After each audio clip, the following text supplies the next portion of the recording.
नमस्कार दोस्तों, स्वागत है आप सभी का मेरे यूट्यूब चैनल और नेक्स्ट एग्ज़ाम में।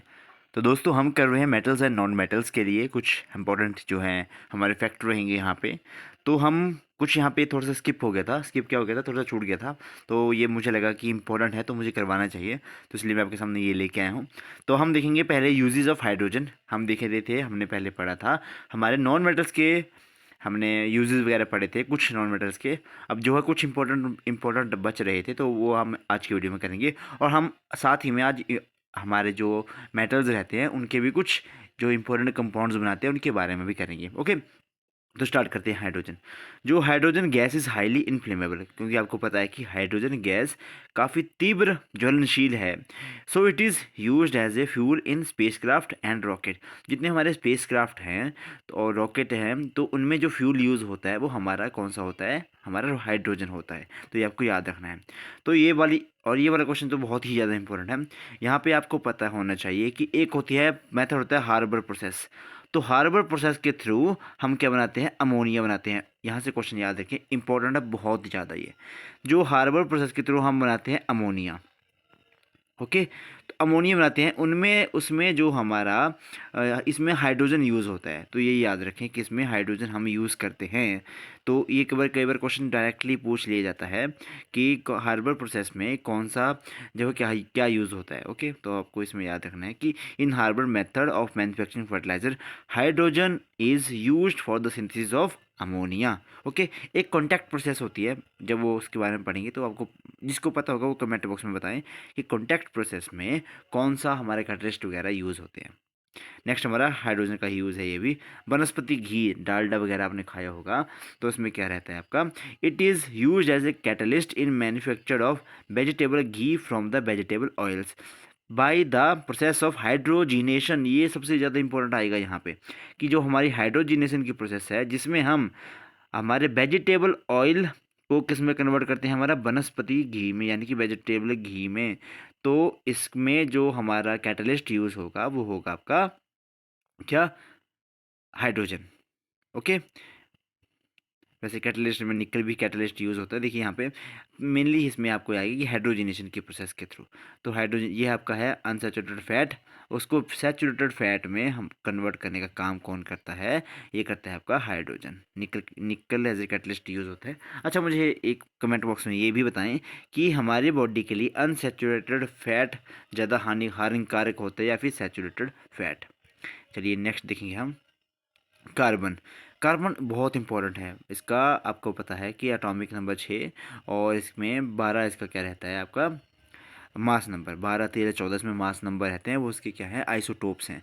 जो कार्बन 14 है, ये भी क्वेश्चन आया था, जो कार्बन 14 है ना, वो रेडियो एक्टिव रहता है आपका C14, जिसमें हम किस लिए यूज़ करते हैं, किसी रॉक की लाइफ को पता करने के लिए कि कितने ये साल पुरानी, तो उसमें कार्बन डेटिंग की जाती है। तो कार्बन डेटिंग में जो कार्बन का आइसोटोप्स है रेडियो एक्टिव C14, उसका यूज़ रहता है। ओके, तो नेक्स्ट देखेंगे हम इसमें, ये सारा तो हम करवा चुका है, ये नॉर्मल चीज़ है। चलिए अब इसमें एलोट्रॉप्स, बहुत ही ज़्यादा इंपॉर्टेंट चीज़ है ये एलोट्रॉप्स। क्योंकि जब हम पढ़ रहे थे कि जब मैं आपको मेटल्स एंड नॉन मेटल्स करवा रहा था, तो मैंने आपको करवाया था कि diamond is the hardest substance. वैसे आपकी जितनी भी नॉन मेटल्स रहती है वो सॉफ्ट रहती हैं, लेकिन डायमंड सबसे ज़्यादा हार्डेस्ट सब्सटेंस जो है वो होता है। तो ऐसा क्या, उसको क्या बनाता है सबसे ज़्यादा हार्डेस्ट, बोला on the basis of boiling structure, bonding structure of carbon atom, different forms of carbon and are found in the nature which are called the allotropes। यानी कि उनके बॉन्ड्स के स्ट्रक्चर, यानी कि केमिकल बार जो फार्मूला रहेगा वो तो सेम ही रहता है मैक्सिमम, लेकिन जो इसमें अरेंजमेंट रहती है बॉन्ड्स की, तो वो थोड़ी डिफरेंट हो जाती है।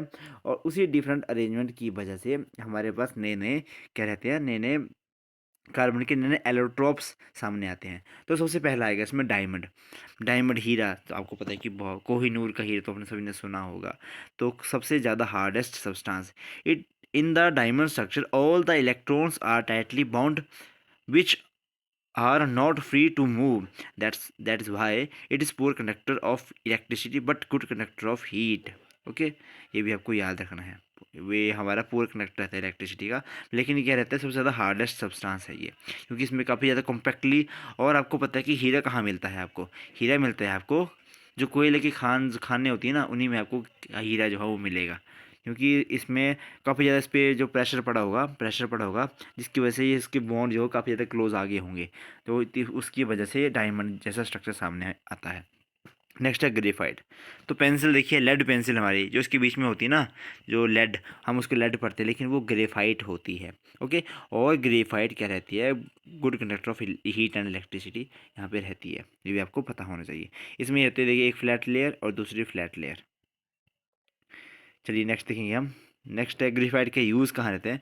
बोले unlike diamond graphite is good conductor of heat and electricity, यानी कि दोनों का, हीट का भी और इलेक्ट्रिसिटी का भी, दोनों का ही ग्रेफाइट अच्छा कंडक्टर रहता है, इसलिए इसका प्रयोग इलेक्ट्रोड के लिए किया जाता है ड्राई सेल में। Apart from this graphite it is also used in the forms of lead in the pencil, जो आपको पता है lead pencil, lubricant by mixing graphite with water and oil in machines running at a high temperature, in making powder from the polishing and moderator in nuclear reactor is done. मतलब इसमें nuclear reactor में ही use होगा ये, जो आपके powder, जो आपके polish करने के लिए जो भी चीज़ जाएंगी उनमें ये यूज़ होगा। और जो हाई टेम्परेचर पे कोई मशीन रन कर रही हो तो उनमें भी वाटर और ऑयल के साथ इसको मिक्स किया जाता है। नेक्स्ट है हमारा फ्लोरीन्स। देखिए कई बार क्वेश्चन पूछ लिया जाता है कि जैसे आएगा कि कौन से में से कार्बन का एलोट्रोप नहीं है, तो ये आपको पता होना चाहिए। ठीक है, तो इस तरह का इसका स्ट्रक्चर रहता है फ्लोरीन्स का। Cylindrical fullerenes are carbon nano tubes, और अगर इसको सिलेंड्रिकल बना देंगे तो ये नैनो ट्यूब्स बन जाती है। ऐसे इस तरह का स्ट्रक्चर रहता है इसका। CH32, C50, C60, C70, मतलब इतने कार्बन इसमें जुड़े रहेंगे। देखिए कार्बन की एक प्रॉपर्टी रहती है जिसको हम कहते हैं कैटिनेशन। कैटिनेशन की प्रॉपर्टी क्या कहती है, self linking capacity of carbon, यानी कि कार्बन अपने अपने साथ, जैसे कार्बन कार्बन कार्बन बहुत सारे मिलकर क्या बनाते हैं, एक लंबी चेन बना सकते हैं, जैसे सी कार्बन है, कार्बन है, कार्बन है, इसी तरह से बहुत लंबी लंबी चेन बना देता है। आपका ऑर्गेनिक केमिस्ट्री में हम आपने पढ़ा होगा। तो ये वो आपका कैटेनेशन, उस प्रॉपर्टी का नाम होता है कैटेनेशन, तो ये क्वेश्चन भी आ सकता है। नेक्स्ट है फ्लोरीन। इसमें क्या था, डिस्कवर कब हुआ था, 1985 में किया था। और किसने किया था, बकमिंस्टर फ्लोरीन ने किया था, तो उसी के नाम के ऊपर इसका नाम रखा गया था। इसका नाम, it is named after the Buckminster Fuller, the architect who build the geodesic dome. कौन सा डोम, जिसने जियोडेसिक गुम्बद यानी कि डोम बनाया था, ये देखिए इस तरह का डोम बनाया था, तो उसी के नाम के ऊपर इसका नाम जो है रख दिया था। नेक्स्ट है ग्राफीन। देखिए आजकल इसका काफ़ी ज़्यादा काम चला है। Graphene is the allotrope of carbon in which the carbon atom combine to form a single layer similar to the hexagonal lattice. और जो आपका ग्राफीन जो बनाने का सही, जो एक करंट अफेयर का क्वेश्चन करवा देता हूँ, जो इंडिया में ग्राफीन का जो बनाने का जो बना है, लगा है, जो फैक्ट्री वगैरह लगी है, वो केरला में लगी है, तो ये आपको पता होना चाहिए। नाइट्रोजन, नाइट्रोजन आपको पता है कि आपके एटमॉस्फेयर में 78% का आपकी नाइट्रोजन रहेगी। फिर आपका नाइट्रोजन, तो ये तो हो गया आपका, ये तो नॉर्मल सा है। 7 इसका एटॉमिक नंबर रहता है और 14 इसका एटॉमिक मास रहता है। ठीक है, कई बार ना इनका वो पूछ लिया जाता है कि इनका खोज किसने की थी। इन 1972 the Scottish scientist Daniel Rutherford discover nitrogen. कौन सा, डेनियल रदरफोर्ड। तो ये भी कई बार पढ़ ले, कई बार पूछ लेते हैं, कार्बन हो गया, नाइट्रोजन हो गया, ऑक्सीजन हो गया, हाइड्रोजन हो गया, तो किसने इसकी डिस्कवरी की, तो ये भी आपको कर ले, एक्स्ट्रा होमवर्क है आपको। ओके, तो ये रदरफोर्ड ने की थी, ये भी याद रखें, 1772 में। नाइट्रोजन क्या रहेगा, आपको पता है कि आपके आपके मैन्युफैक्चर जो फर्टिलाइज़र रहते हैं, NPK वाले फर्टिलाइज़र, जो आप खेतों में खाद डालते हो, तो उनका ये काफ़ी ज़्यादा मतलब इंपॉर्टेंट कंपोनेंट रहता है। नाइट्रोजन तो बहुत इंपॉर्टेंट है, आपने पढ़ा होगा नाइट्रोजन फिक्सेशन बैक्टीरिया, नॉस्टॉक और एनावीना वगैरह, तो सारे वो एटमॉस्फेरिक नाइट्रोजन को किस में कन्वर्ट करते हैं, नाइट्रोजन के ऑक्साइड्स में, ताकि प्लांट्स उसको ग्रहण कर सकें। पॉइजन का, पॉइजनस भी होता है ये, और एक्सप्लोजिव में यूज़ रहता है आपका। स्पॉटलेस स्टील में इसका काम जो है वो रहता है। ओके, नेक्स्ट है nitrogen gas is filled in the tyres of racing car और aircraft so that friction generated due to the high speed does not cause the tyre to explode when temperature rise.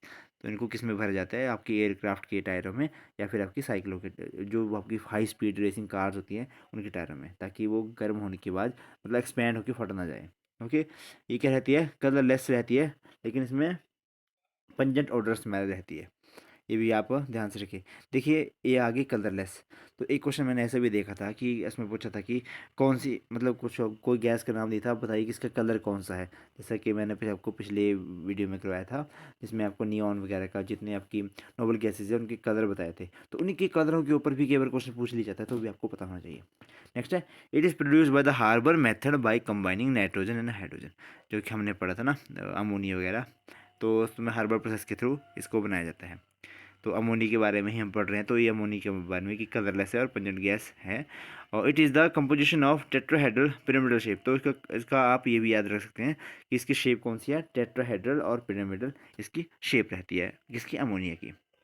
Next है, ammonia है specially industry importance, तो जितने भी आपके urea बनाने में इसका हेल्प रहता है। Ammonium sulphate and phosphate, nitric acid और नाइट्रेट्स में मतलब इनका काफ़ी ज़्यादा यूज़ रहता है आपका। ओके, ये है आपका अमोनिया का formula NH2CO NH2। Okay, NH2CO, क्या हो रहा है ये, NH2CO NH2, तो ये है अमोनिया का फॉर्मूला, सॉरी यूरिया का फॉर्मूला। अमोनिया के जो कार्बन डाइऑक्साइड के साथ हम रिएक्शन करवाते हैं तो आपका ये बन जाता है। नेक्स्ट है हमारा नाइट्रिक अम्ल, नाइट्रिक एसिड, तो ये आपको पता है कि काफ़ी ज़्यादा स्ट्रॉन्ग एसिड रहता है। It is a colourless strong acid that react with almost all metal except noble metals like gold, मतलब गोल्ड प्लेटिनम वगैरह को छोड़ के बाकी सबके साथ ये रिएक्ट किया जाता है। और एक एसिड रहता है जो एटमॉस्फेयर में जो आपका एसिड रेन रहती है उसका ये कंपोनेंट रहता है। नेक्स्ट है हमारा HNO3, नाइट्रिक अम्ल कहाँ कहाँ यूज़ होगा, तो ये TNT ट्राई नाइट्रोटोलीन जो आपके एक्सप्लोजिव रहते हैं उनमें ये यूज़ है। तो डायनामाइट, जिसकी इसकी खोज किसने की थी, अल्फ्रेड नोबल ने की थी डायनामाइट की खोज। And ammonium nitrate compound aqua regia, अच्छा एक्वारीजिया क्या रहता है ये भी आपको पता होना चाहिए। एक्वारीजिया में आपका नाइट्रिक एसिड और सल्फ्यूरिक एसिड, इसका जो है वो इसको कंबाइन करके जो भी आपके जो शहरों में रहते हैं ना, तो उनके वहाँ भी साइकिल वाले आते हैं कि अपने सोने चांदी को जो है वो धुलवा लो ऐसे करवाते हैं कि नए नए उनको नए कर देंगे हम, ऐसे कुछ आते हैं। तो वो एक्वारीजिया का सॉल्यूशन होता है, जैसे उसमें डिप करते हैं तो वहाँ से एक पतली सी लेयर वहाँ से हट जाती है आपके गोल्ड की किसी की, ठीक है, तो उनके पास वो इकट्ठा हो जाती है, तो बाद में उसको बेच के वो तगड़ा पैसा कमाते हैं, aqua regia. Okay, nitrous oxide laughing gas N2O, ये आपको याद रखना है कि N2O, और ये कलरलेस रहती है लेकिन स्लाइटली अडरलेस, यानी कि गंदी गंदी स्मेल जो है ये थोड़ा गंदी सी स्मेल है। और इसके जब आप इसको इनहेल कर लेते तो आपको क्या रहती है, थोड़ी सी हंसी आती है, मतलब इसको लाफिंग गैस कहते हैं।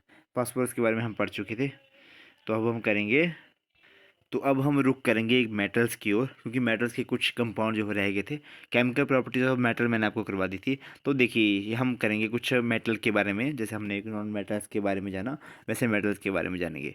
तो सबसे पहले आएगा सोडियम। अब सोडियम कहाँ का यूज़ होगा, NaCl इसका बनता है, जो कि हम खाने वाला नमक इसको कहते हैं, टेबल सॉल्ट इसको कहते हैं। फिर है आपका NaOH, सोडियम हाइड्रोक्साइड, इसको कास्टिक सोडा कहते हैं। NaOH क्या कहते हैं इसको, कास्टिक सोडा। देखो ये क्वेश्चन कई बार आ जाते हैं तो इनको ध्यान से लिख लें कहीं पे। अब है आपका सोडियम कार्बोनेट, तो यह है आपका वॉशिंग सोडा। Na2CO3, कौन सा है, Na2CO3 वॉशिंग सोडा, धोने वाला सोडा।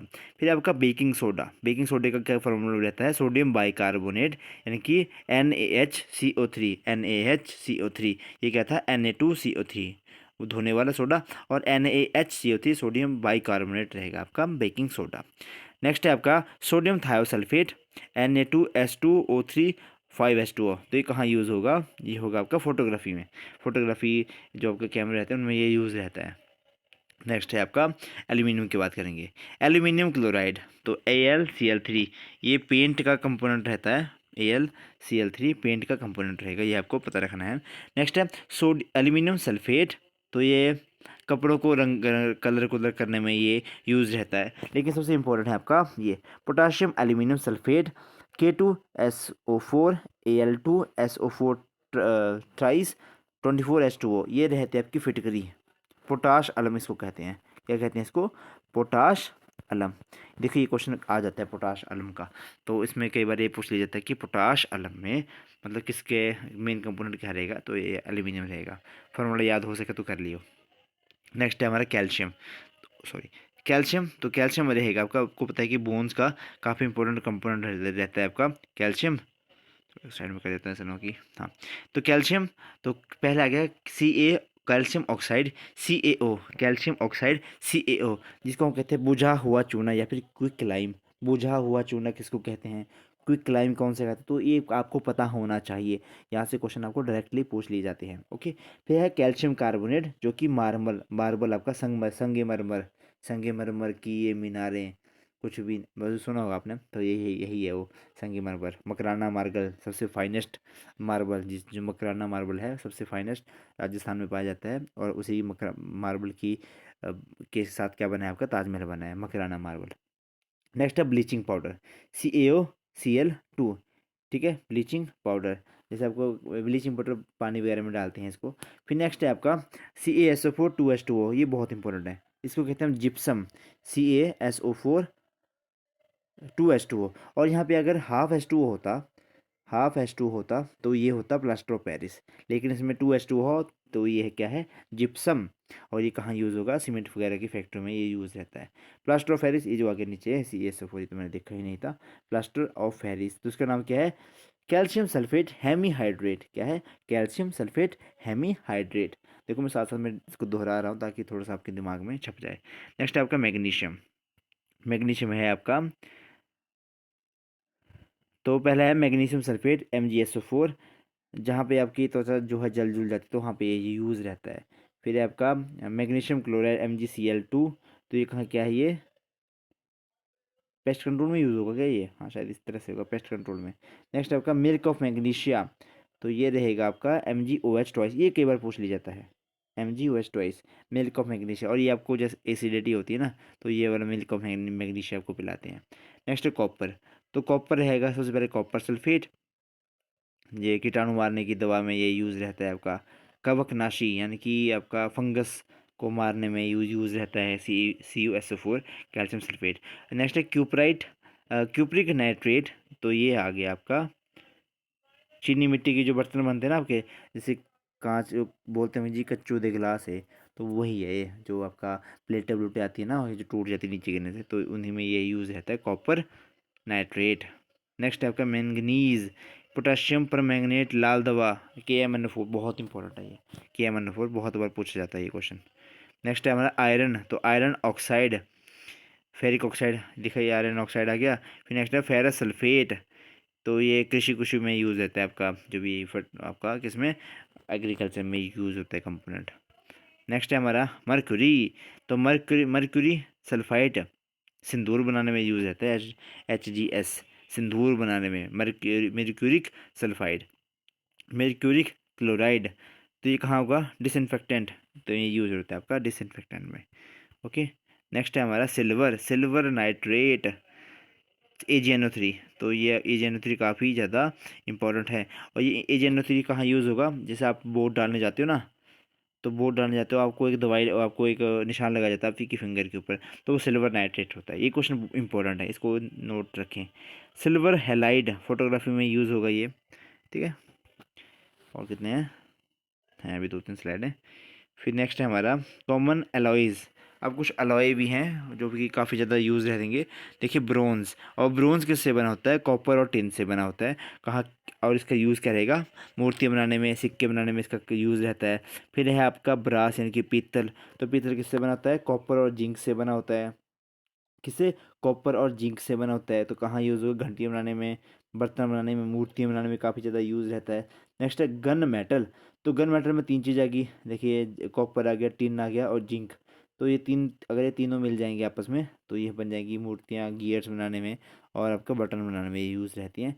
नेक्स्ट है आपका शोल्डर, टांका, तो ये टिन और लेड मिल के ये बनाती हैं, धातुओं को जोड़ने के लिए ये काम आता है। स्टेनलेस स्टील, ये क्वेश्चन बहुत बार पूछा जाता है, तो उसमें क्रोमियम आएगा, निकल आएगा और स्टील आएगी। तो स्टील में यानी कि इनमें इनमें सबसे इम्पोर्टेंट जो होता है उसमें कार्बन होता है। कई बार यही पूछ लिया जाता है कई बार कि इनमें से कौन सा कंपोनेंट है स्टेनलेस स्टील का, तो आपको पता होना चाहिए कि कार्बन इसका कंपोनेंट रहता है। जर्मन सिल्वर, अब जर्मन सिल्वर है लेकिन इसमें सिल्वर नहीं होती है, ये आपको याद रखना है पहले, तो यहीं से आपको थोड़ा सा इसमें थोड़ा सा उलझा दिया जाता है। जर्मन सिल्वर, इसमें कॉपर आएगा, जिंक आएगा और साथ में निकल आएगा, क्या आएगा, निकल आएगा, तो ये बर्तन बनाने में, नल नूल बनाने में ये काम रहता है आपका, ठीक है। तो लास्ट है आपका एल्यूमिनियम ब्रोंज, तो इसमें कॉपर और एल्यूमिनियम बनेगी, बर्तन वगैरह आभूषण बनाने के काम आएंगे।